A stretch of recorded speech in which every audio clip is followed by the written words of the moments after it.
Bismillahirrahmanirrahim. Assalamualaikum warahmatullahi wabarakatuh. Alhamdulillah wassalatu wassalamu ala Rasulillah wa ala alihi wa sahbihi wa man walah wa ba'd. Saudara-saudariku, Mahasantri Mira Ma'had Islam Rafi'a Akhyar. Hari ini seperti kami sampaikan, kami janjikan tanggal 11 Dzulqa'dah tahun 1442 Hijrah bertepatan dengan 21 Juni 2021 Masehi. Kita memulai awal jumpa kita dalam pembelajaran kurikulum Mira.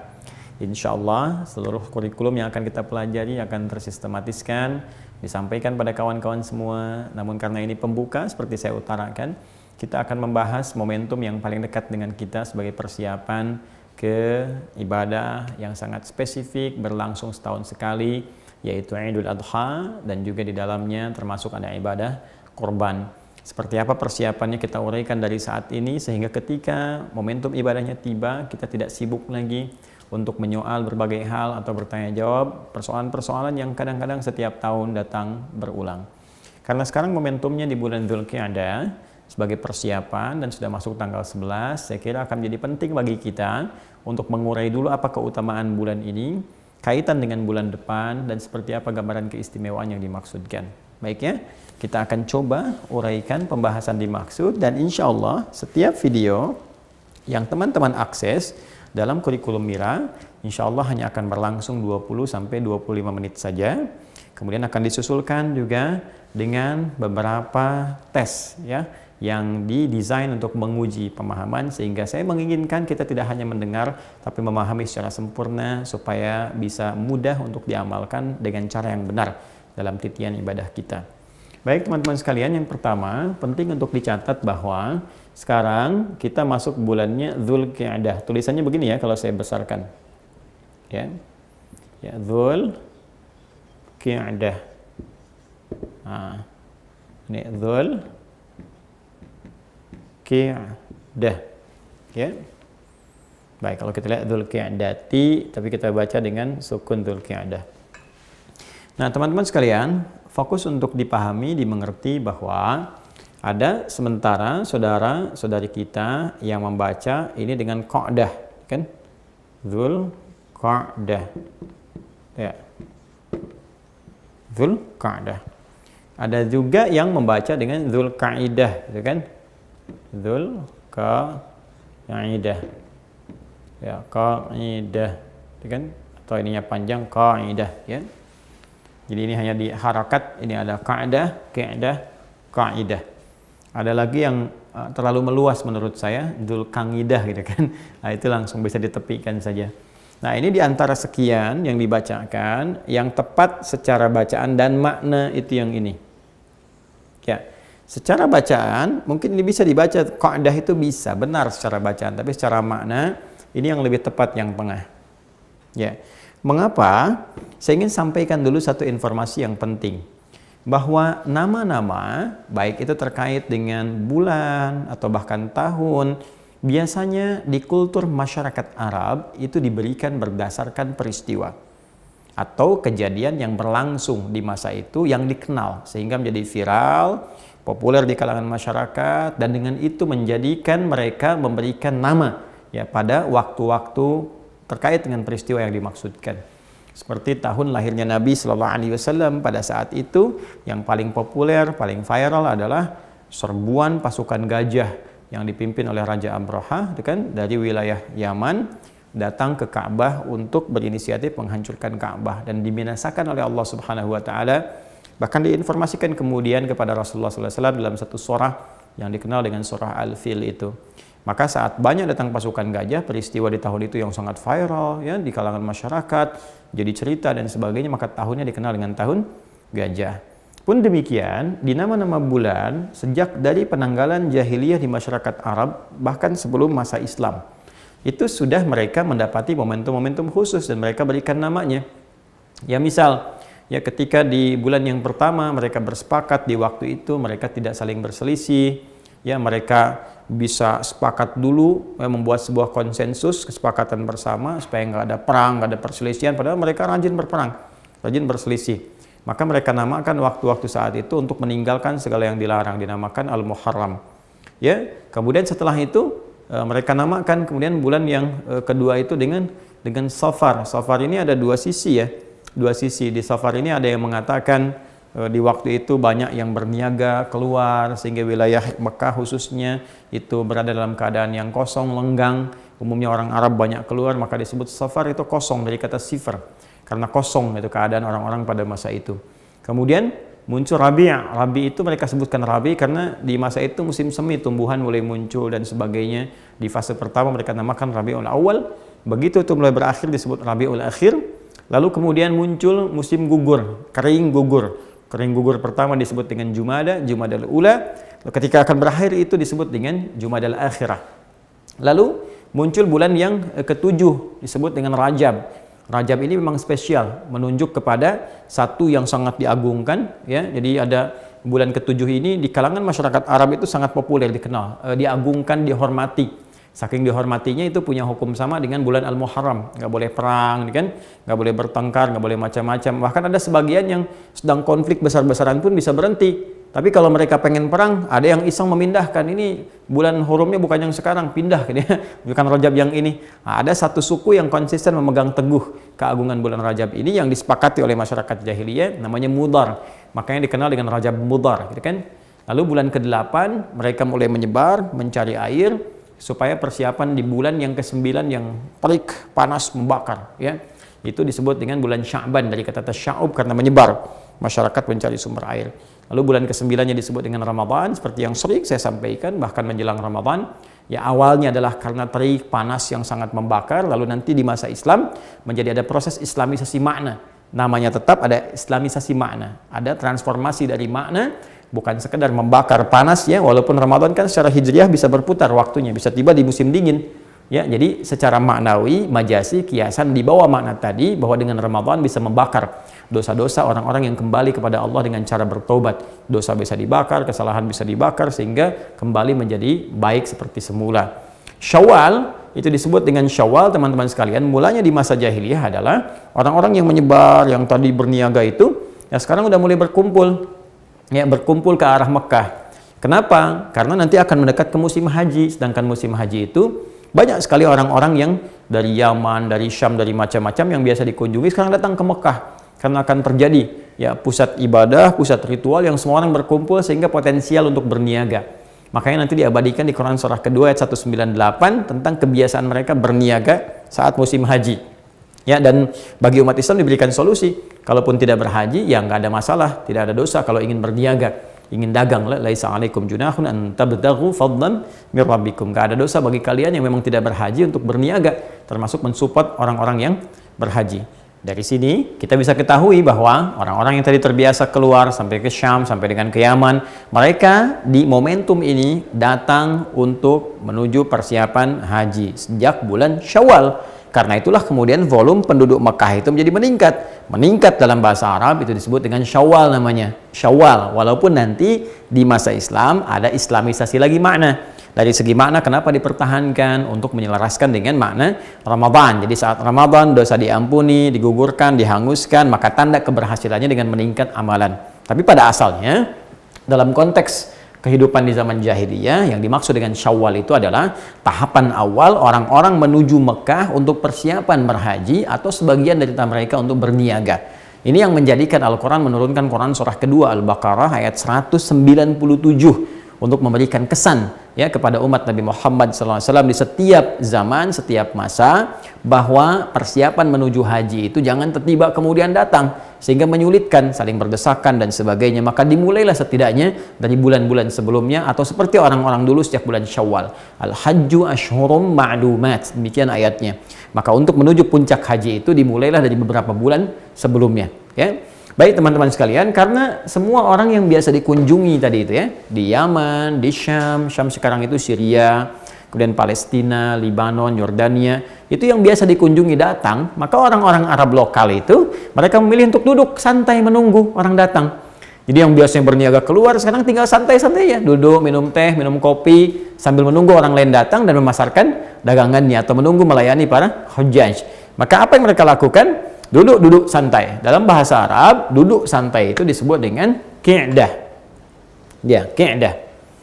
Nah, apa bedanya dengan qa'dah? Ya, kalau qa'dah, teman-teman sekalian, itu menunjuk kepada sesuatu yang berlangsung cepat. Isim marah namanya. Ya, marah itu sesuatu yang berlangsung cepat sekali. Jadi kalau saya duduk begini, saya berdiri lagi. Nah, itu pakai ka. Ya, kalau misalnya kita dari posisi rendah ke tinggi disebut dengan jalsah. Ya, ada jalsah, ada jilsah. Kalau dari posisi tinggi ke rendah disebut dengan qa'dah. Kalau jilsah, qi'dah itu hay'ah. Menunjuk pada keadaan yang santai, agak lama dan sebagainya. Dzul qi'dah pemilik atau yang duduk santai. Kalau tidak santai, dia cepat duduk bangun, itu disebut dengan qa'dah. Karena itu bulan ke-11 disebut dengan Dzul qi'dah, bulannya duduk santai. Ya, jelas ya. Aslinya demikian, untuk menunjuk puncak haji yang berlangsung di bulan ke-12. Ya, haji Hijjah ya berlangsung ya secara terstruktur, berlangsung tertib, tidak cepat-cepat. Karena itu bukan Dzulhijjah tapi Dzulhijjah. Nah, ini kan kenapa kalau Anda menyebutkan Dzulhijjah tapi Anda menyebutkan Dzulqa'dah yang ke-11? Harusnya kalau konsisten Dzulqa'dah, Dzulhijjah. Sama kan? Nah, ini juga secara kebahasaan kita bisa lihat di sini ya, tidak konsistennya. Yang pertama disebut qa'dah tapi yang kedua hijjah. Jadi kalau kita ingin selaraskan, maka yang pertama bulan ke-11 disebut Dzulqa'dah, bulan ke-12 disebut dengan Dzulhijjah. Jadi peran bulan ke-11 ini yang disebut dengan Dzulqa'dah, bulan duduk santai, pada mulanya adalah bulan termasuk persiapan. Ya. Menuju bulan ke-12 yaitu bulan haji. Ya. Yang dalam syariat Islam tentunya bukan hanya ibadah haji yang secara praktikal ditunaikan untuk menunaikan rukun Islam yang kelima, tapi juga nanti di dalamnya ada syariat kurban. Ya. Kurban atau udhiyah. Udhiyah itu syariat untuk menyembelih.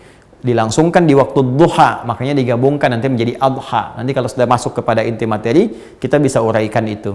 Nah, ini bulan ke-11 Dzulqa'dah menjadi penting karena terkait dengan persiapan-persiapan guna menyambut, menyongsong dan menunaikan ibadah di bulan ke-12 yang nilainya sangat luar biasa dan berlangsung cuma setahun sekali. Yang berhaji itu kalau nggak ada persiapan di bulan yang ke-11 itu belum tentu manfaat hajinya, belum tentu mabrur. Ya, belum tentu akan serius dan khusyuk, karena itu butuh persiapan.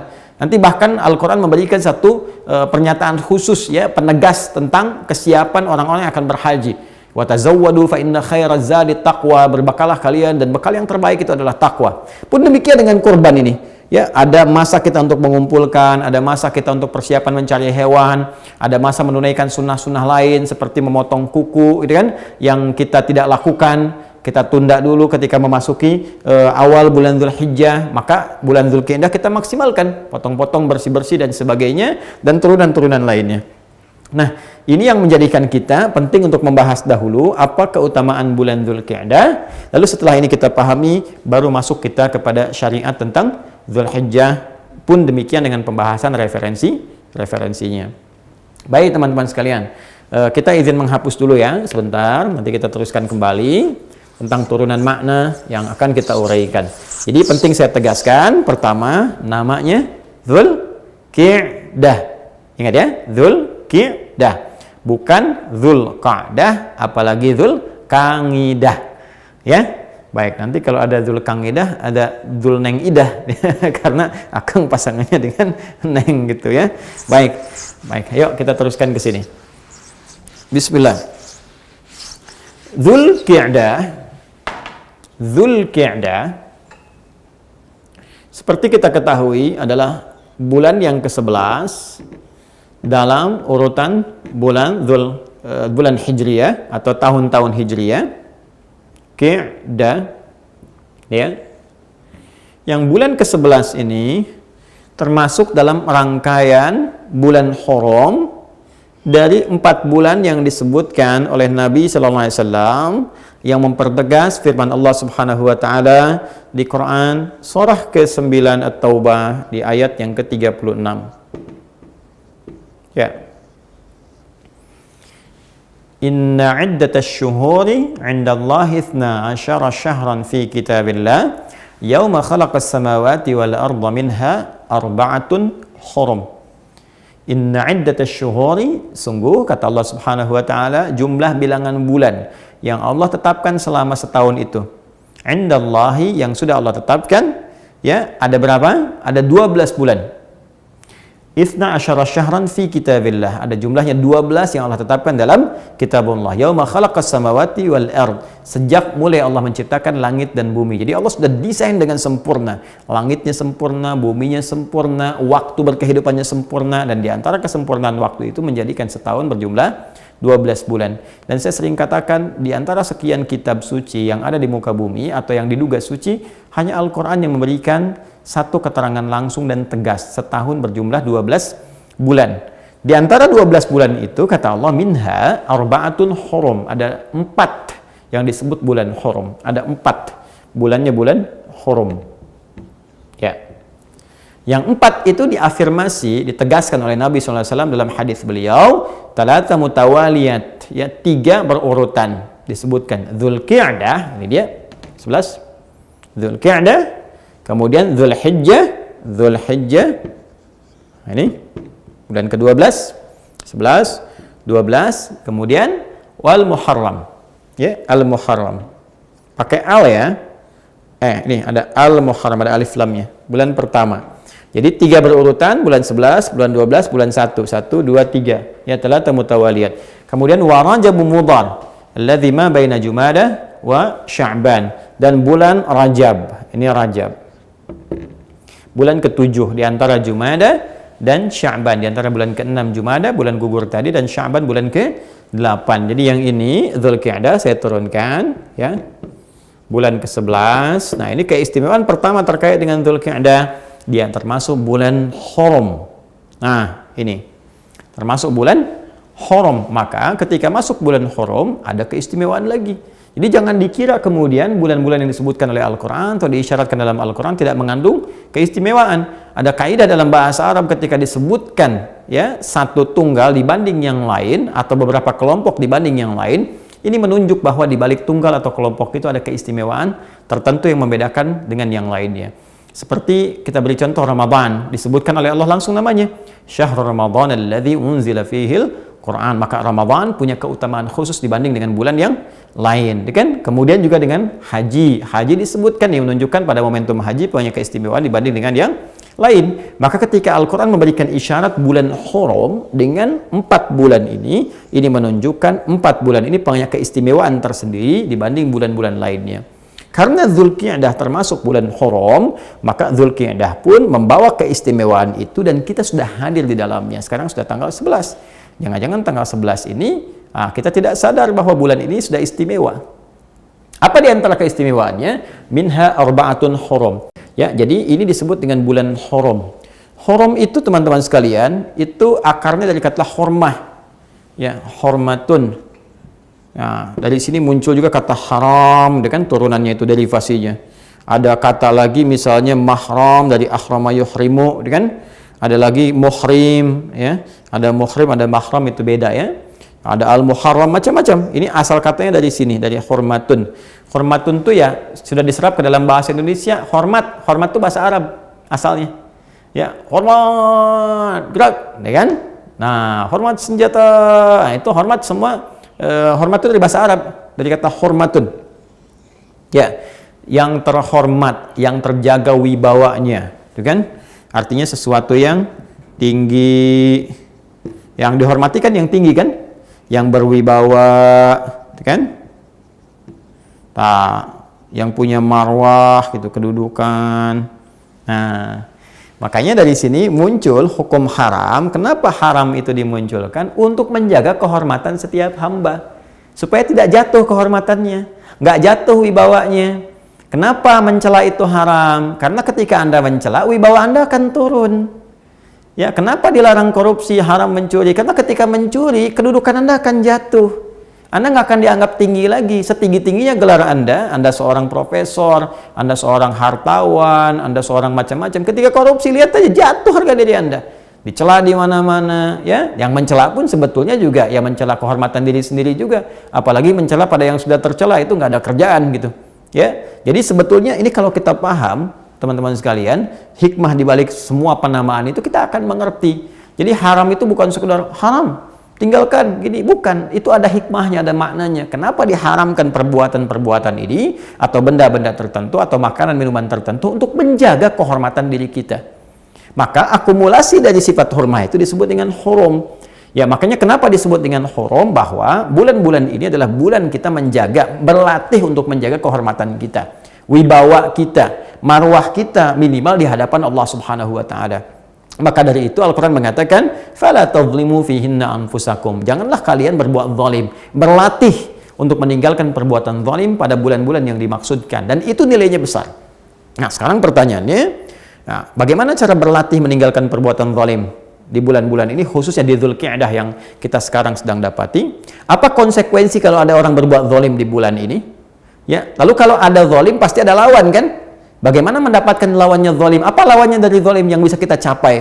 Nah, ini PR-PR kita yang kita harus tuntaskan dalam pembahasan kita ini, sehingga kita bisa mengisi bulan Dzulqa'dah dengan baik. Kalau ini sudah baik, itu modal yang paling dahsyat untuk dibawa ke bulan 12. Ya, apalagi bagi yang berhaji, yang sekarang misalnya mendapatkan bagian kuota tertentu secara terbatas, 60.000 orang bisa datang. Kalau ini latihannya benar, bulan ke-11, hajinya pasti insya Allah khusyuk. Ya, hajinya insya Allah akan mabrur dengan izin Allah Subhanahu wa taala. Dan yang korban pun demikian. Ya, korban pun pasti akan khusyuk, korbannya akan enak. Di puncaknya di sini. Kalau kita nggak bisa maksimalkan di bulan ini, maka boleh jadi bulan ke-12 pun akan hanya formalitas saja berlangsung kepada kita setiap tahun. Nah, sekarang kita punya PR, kita harus uraikan ya, apa turunan-turunan tadi yang telah kita uraikan menjadi pembahasan kita, itu yang akan nanti kita uraikan di serial yang kedua.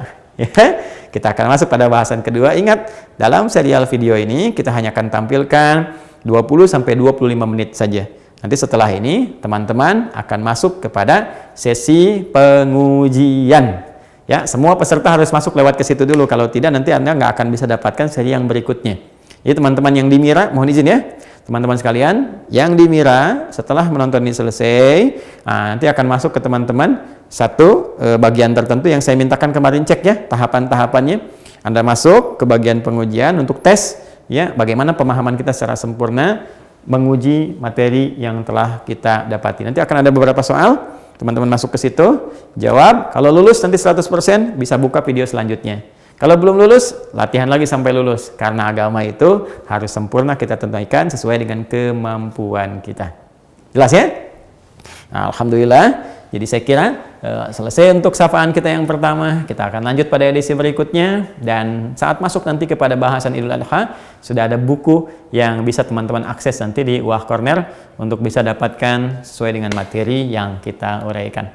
Terima kasih Mahasantri di Mira, semoga bermanfaat. Dan bagi teman-teman yang mungkin ini juga akan tampil di YouTube secara umum ya, bagi yang ingin bergabung ke Mira, silahkan ikuti prosesnya, masuk web Mira, dan di sana Anda bisa berinteraksi. Adi Hidayat, Assalamualaikum warahmatullahi wabarakatuh.